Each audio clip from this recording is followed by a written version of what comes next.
السلام علیکم ویورز، کیسے ہیں آپ؟ امید ہے کہ آپ ٹھیک ہوں گے۔ کافی دنوں کے بعد جو ہے وہ آج ایک ویڈیو بنانے کو میرا دل کی ہے۔ آپ نے دیکھا ہے اس وقت یوکرائن اور رشیا کی جو جنگ ہے وہ چل رہی ہے، اور پورا یورپ جو ہے وہ پریشان ہے، امریکہ اس سے زیادہ پریشان ہے۔ اب بڑا مزہ آ رہا ہے اس جنگ میں۔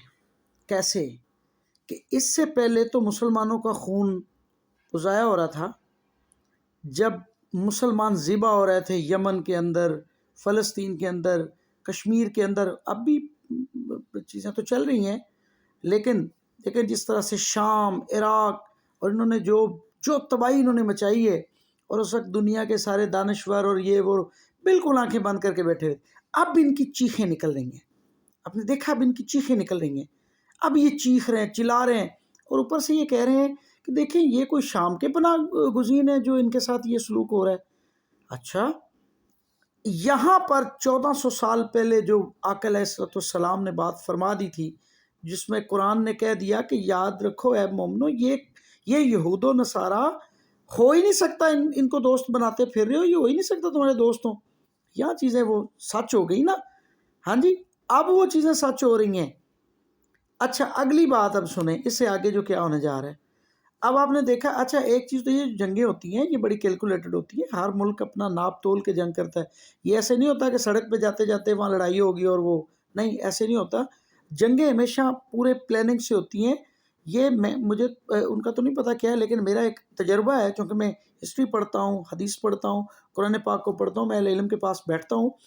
تو ایک اور بات، جو قرآن پاک پڑھنے والا بندہ ہے وہ کبھی، میرا نہیں خیال کہ وہ بالکل دل سے پڑھنے والا بندہ وہ کبھی مس کیلکولیشن نہیں کر سکتا۔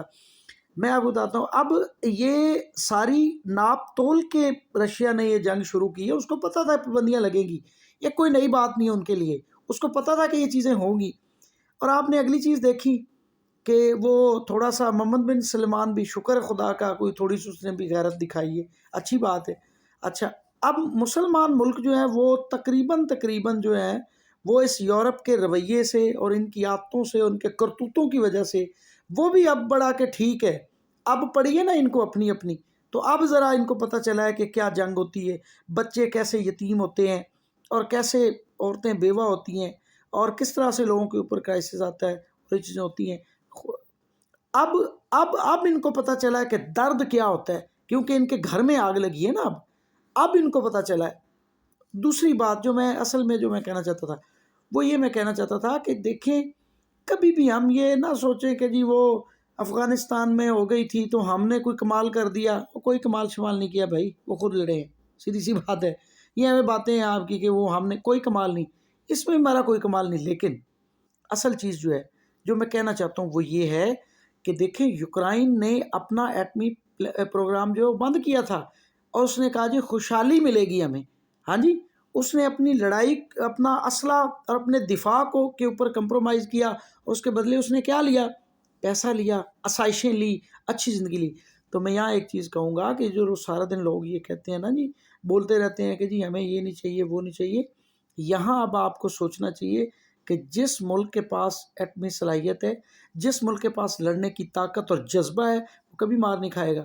یہ میں آپ بتا دوں، یہ معیشت کچھ بھی نہیں ہوتی ہے، یہ لوگوں کا یہ تو دیکھیں، یہ تو کفار کا ہنسوں کا ایک ہیر پھیر ہے جنہوں نے یہ ہمارے اوپر مسلط کر دیا، باقی کچھ بھی نہیں ہے یہ، ٹھیک ہے نا۔ انسان کی معیشت صرف دیکھیں، جب افغانستان میں جب یہ جنگ شروع ہونے لگی تھی تو بڑی ملا عمر نے بڑے تاریخی کلمات کہے تھے، اس نے کہا تھا دیکھیں ہم مٹی کے گھر میں رہتے ہیں، مٹی کے برتنوں میں کھاتے ہیں، مٹی کے اوپر سوتے ہیں، اور مٹی میں دفن ہونا ہے ہمیں تم کیا ڈرا رہے ہو، یہ جاؤ کسی اور کو ڈراؤ۔ اور 20 سال تک وہ پوری دنیا سے لڑے اور انہوں نے فتح پائی۔ آخری بات جو میں کہتا چاہتا ہوں، لڑائی کا جذبہ اپنی قوم ختم نہ کرے۔ اگر کل ہمارے ملک کے اوپر کوئی ایسی چیز آئے تو انشاءاللہ ہم تن من دھن کے ساتھ، اپنے بچوں کے ساتھ، اور یہ چیز ہم بھول جائیں گے کہ پیچھے کیا ہے اور کیا نہیں ہے، لڑائی کا جذبہ زندہ رکھیں۔ بالکل، یہ جو کہتے ہیں نا ان لڑائیاں جنگیں مسئلوں کا حل نہیں ہے، اور بھائی جنگیں ہی مسئلوں کا حل ہیں اس دور میں۔ آرام سے کون سنتا ہے جی؟ سنی فلسطین کی کسی نے؟ سنی کشمیر کی کسی نے؟ سنی کسی نے عراق کی؟ سنی ہے کسی نے یمن کی؟ نہیں۔ اب طاقت سے سنا جاتا ہے لوگوں کو، جس کے پاس طاقت ہے لوگ اس کو سنتے ہیں، اس لیے اپنی طاقت جمع رکھتے رکھیں اور اپنا جذبہ رکھیں، اور اللہ تعالیٰ ہماری فوج کو سلامت رکھے، ان کو بھی جذبہ دے، اور انشاءاللہ ہمیں ڈرنے کی ضرورت نہیں ہے۔ اگر کوئی ایسا موقع آیا کوئی تو انشاءاللہ ہم جو ہے نا مسلمان ہیں، ہم انشاءاللہ اس کے لیے تیار رہیں گے۔ Thank you very much.